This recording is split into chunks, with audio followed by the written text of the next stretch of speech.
So now let's have a little talk about magic moments. Magic moments. Do, do, do. All right, I guess my karaoke career is over. What are we doing here? We're doing conversation hypnosis, right? What do we need? ABS. We need to access absorb their attention, bypass the critical factor, and stimulate the unconscious, right? So, if we're doing a conversation, if we're doing it hypnotically, it's like this whole stare thing, they're pointing at stuff and making weird sentences. You get away actually a lot more, with a lot more as a hypnotherapist, than you do in a normal conversation. Because you can be weird as a hypnotherapist and people will accept it as just like, that's just part of how hypnosis works. But if you're doing it conversationally, being weird is not necessarily the best option. People might give you change and walk away. So how do we do this without being weird? How do we absorb attention in a charming way that gives us the leeway? Have you ever had this? You talked about someone about how this is the perfect solution and the mind just shut down and go, no, that won't work. Right? Or the dreaded question, what's hypnosis good for? Right? What's hypnosis good for? Anyone have a good answer for that? What's hypnosis good for? When I hear that question, that old tune, War, was it good for? Starts playing back in my mind. And I'm like, yeah, hypnosis, what is it good for? Absolutely nothing. It's like, sorry about the swearing, I get carried away. So, I have actually racked my brains a long time on how to overcome that specific situation. And whilst introducing something so charming into a conversation, so rather than just sticking their hand to a wall and going, hey, look at that, woohoo, look how clever I am, you end up doing something where the person walks away. And have you ever seen street theatre? Anyone? Have you ever been touched by something that you see in a street theatre that you can't put words to, but it's just like, this is so cool, and it's just an experience, and you just love it? For me, I had one recently, actually a couple of years back. A friend took me to see a play, not Oedipus, guy whose girlfriend dies, has to go to hell and bring her back. What's her name? Orpheus, thank you. So it's Orpheus, but the way it was done was perfect. It was in a summer in a little English village, and the play was actually in the village. It's like a big sort of nature park, in the middle of which is a small village with only like a dozen people allowed to live in. And they converted the whole village and the local cemetery into the stage, so you're actually following the actors through the whole thing. And you'd have like a little band playing behind you as you'd walk down, and then like Orpheus would be climbing up onto the cottages, shouting for Eurydice, and then you'd get into like the little barnyard place, which was actually done up as hell, and the music would, like you were in the play. It was fantastic. I just loved that, and like I can't even begin to describe in words just how good it felt. It just like is a magical moment, right? Now thinking back on that elevates me out of normal everyday reality and to suddenly realize that there's more to life than just, a nice steak or whatever the next thing that obsesses me is about. And how about when we give people a hypnotic experience, how about elevating them so they get a sense of the magic that's behind what we do, and at the same time get a sense that the world doesn't have to be as small as we tend to make it. Does that make sense? What if you could do that? Would that be interesting? So this is what I call a magic moment. Magic because it feels magical, and actually partly because I started learning magic in order to be able to do this, but magic's not necessary to do it, right? The easiest way to talk about this is demonstrate. Can I have a volunteer? Just volunteer for a magic moment. It's fun. Go ahead, Susan. This is like, yeah, nice one, of course. Come on. I will start. Thank you very much. No, you must be doing standing up. Just face these people. Okay. So let's imagine we're at a cocktail party and Susan says, "Oh, what's hypnosis good for anyway?" And I'm going like, "Whoa, what is it good for?" And I'm going, "Oh, no, don't get into this now." So then you have to set a framework to allow them to understand what it does in a charming way, right? So I say, well, let me show you something. You'll love this. This is fun, right? Mm-hmm. If you don't mind, just think about the top of your ear, just right over here. Just put your attention on it. And when you have all your attention there, just let me know. Just focus all your attention on the top of your ear, and when you have it, just let me know. Say yes or nod your head or something like that. You have it? Yes. Okay, just keep your attention right there and try and maintain your balance, but keep your attention right there, okay? I'm going to push, but not too hard. Just notice what happens, right? Great. Now clear your mind. Great. Now this is the bit you'll love. Now take your attention and place it on your belly button, or the area around your belly button. There you go. Focus all your attention on your belly button or that area there. Just focus all your attention there and just notice what happens. See, where your attention goes, energy flows. What hypnosis does is it allows you to create an experience where your attention goes where you need to go, so problems don't exist anymore. That's what I do. Now, thank you very much. You're done. Let me give you a hand there. So, no, because I just made it up. But I'll give you roughly what I did, right? But how much more charming is that than to say, well, you know, hypnosis has been used to cure diseases and pain control and childbirth, and yeah, you can chop those children without even feeling it, right? How much more charming is this? How much more elevating is it to have an experience of something that suddenly makes you think, wow, what else is possible, right?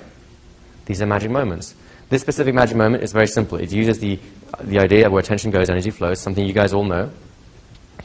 And the framework I'm just using is to try and show people, I'm basically showing you, this is what people do to make themselves weak. This is what people do to make themselves strong. What I do is I'll teach your mind to make yourself strong in places where you used to be weak. That's all we do. Now, you can make up your mind. Is that about health issues? Is that about passing exams? Is it about excelling? I don't know. You get to make your own mind up about that. Does that make sense? Another hypnotist, you know him very well, Jerry Kine, does this with a pendulum. He'll just do a little pendulum thing and he'll show people how to do it and talks about unconscious communication. Then he sticks lots of business cards in people's pockets and fills up his practice that way. It's a great idea. Why? Because now people have an experience of it. They have an experience of something actually happening and they don't have to intellectualize it. It's just like, wow, what is this? It feels good, it's interesting, it's engaging, and I don't have to have a preconceived notion about it.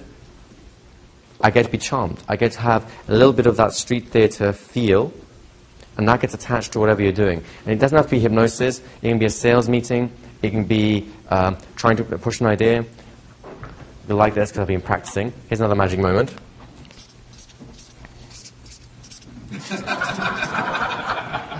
Been practicing. I'm ready for this now. Hey, make me earn it. So, let's say you're in a corporate setting and you're trying to get people to adopt a new strategy, a sales strategy, or something else, which is a little bit wacky, right?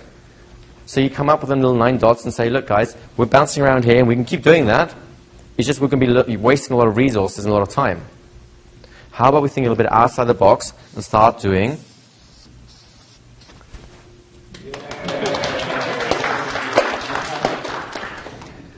it takes 2 seconds to do, but the impact is just so much more meaningful for people. Do you see how that works? So magic moments, there are basically 3 categories I think of in my mind. There are physical magic moments, which is what we did over here with Susan. There's a visual magic moment, which is basically drawing a picture or a diagram that illustrates the idea and engages what we're doing really, shifting attention in another way, right? And then there's, of course, the classic story type magic moment, which is what as hypnotists, really more familiar with, which is the idea of storytelling. But as a magic moment, it should be like a 1 or 2 minute anecdote that illustrates a point, right?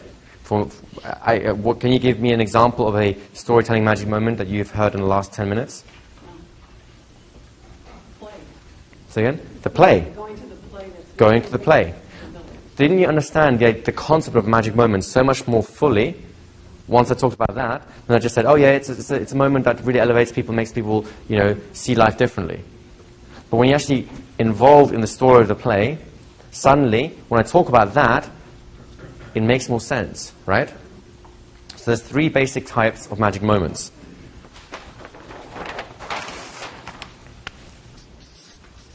There's a physical one, a visual one, or something you write down on a piece of paper, and then there's, of course, a story magic moment. Now, the key to magic moments is The moment itself is the magic is not in the trick. The trick is a gimmick. You could do a little magic trick and go, hey, look at this, rabbits, woo! No, okay. The magic is not in the trick. The magic is in the meaning you draw out of it. The magic is not in the story, but the meaning you draw out of it. It's not in this, but the meaning, the conclusions you can draw from this. It's not in the, look, I've got your balance, haha, look how clever I am, I can make you fall over. It's in the meaning that they can draw out of it. So magic moments come to a point. You have to have a point. And when you get to that point, what typically happens is what happened with you, Susan, and happened with a lot of you as well as you were watching it, is you create a little window of opportunity. Like the mind goes, wow, it's charmed. Now, what does it mean when you have the sensation, the experience of being charmed? Think about it. What does your mind do? Your attention is absorbed. Your critical factor is bypassed. You're not going like, okay, let's analyze the moment and find out exactly what's going on there, because, no, you like the experience too much to analyze it, right? So your critical factor is not really working. Is your unconscious being stimulated? Is your mind in general being stimulated? Right. So you have the foundations of a hypnotic experience in a minute or two. Now, is this like a full-blown mega trance, catalepsy, stuff like that? No.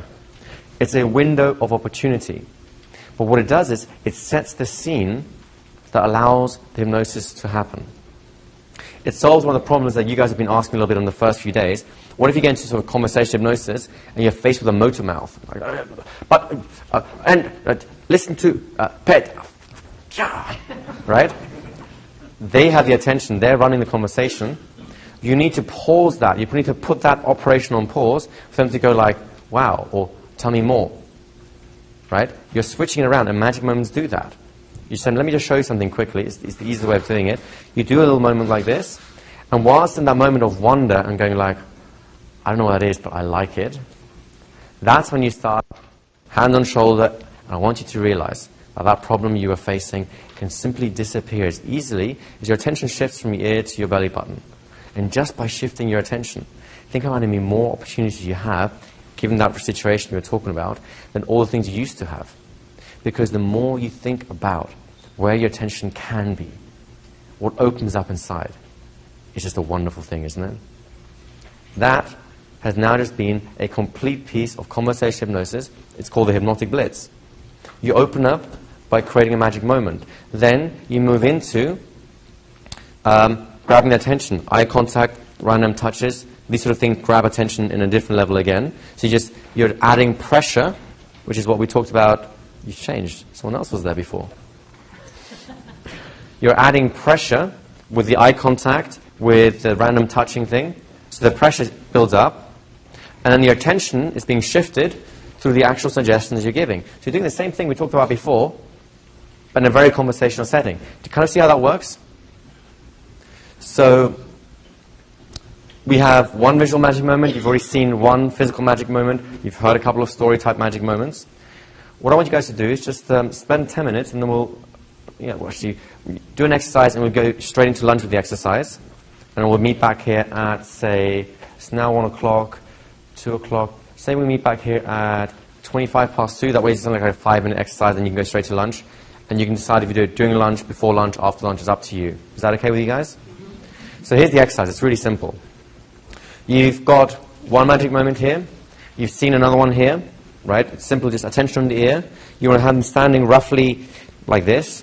Right? If it's a really big person, like strong and heavy, you may want to put their feet together to make the balance point easier to shift. Otherwise, let them stand normally. Don't shove them until they break something. You're just going to push them on their shoulder just to see how easy their balance goes.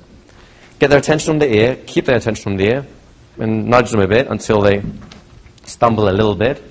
Then attention on the belly, keep their attention on the belly, nudge them a little bit again, and you'll notice that they feel like they're heavier. It means they're more rooted, right? Then you can make whatever point you want. This is the important thing. Choose a point beforehand. Is the point to teach things the idea about where attention goes, energy flows? Is your point going to be about the value of hypnotherapy? That's a pretty good one to start with. Is your point something to do with whatever your day-to-day business is? I don't really care. It's up to you to choose that. but choose a point to make. And the best time to present that point is immediately as soon as you've presented the actual magic moment. That's when the magic happens. It's not during the magic moment, it's when you make the point immediately afterwards, right? Then, just place your hand on their shoulder. Can I borrow you for this, just because you happen to be handy? You've just done the whole magic moment thing. Then you, oh, that's fine, yeah. Then you just place your hand on your shoulders, you look them meaningfully in the eye, you get that little glint of H+ going, and you just say really good things about how masterful they are at hypnosis, and they're really going to get this. And the more you think about that, the more the experience you've been having here over the last 3 days start percolating. You can feel that happening inside now, can't you not?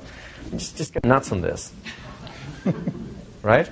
And when you're done, you can just have it like conversational out and saying, you know, it's kind of really exciting working with you because, or it's going to be, this is for coaching and practice, it's going to be really exciting working with you because I think you're going to do a lot of good things. Right? And then that's an expectation for them to come to your clinic or coaching office or whatever it is. Thank you very much. Does that make sense? The whole thing, start to finish, takes 2, 3, maybe 4 minutes. It's really short. But can you see the impact that it has? Yes?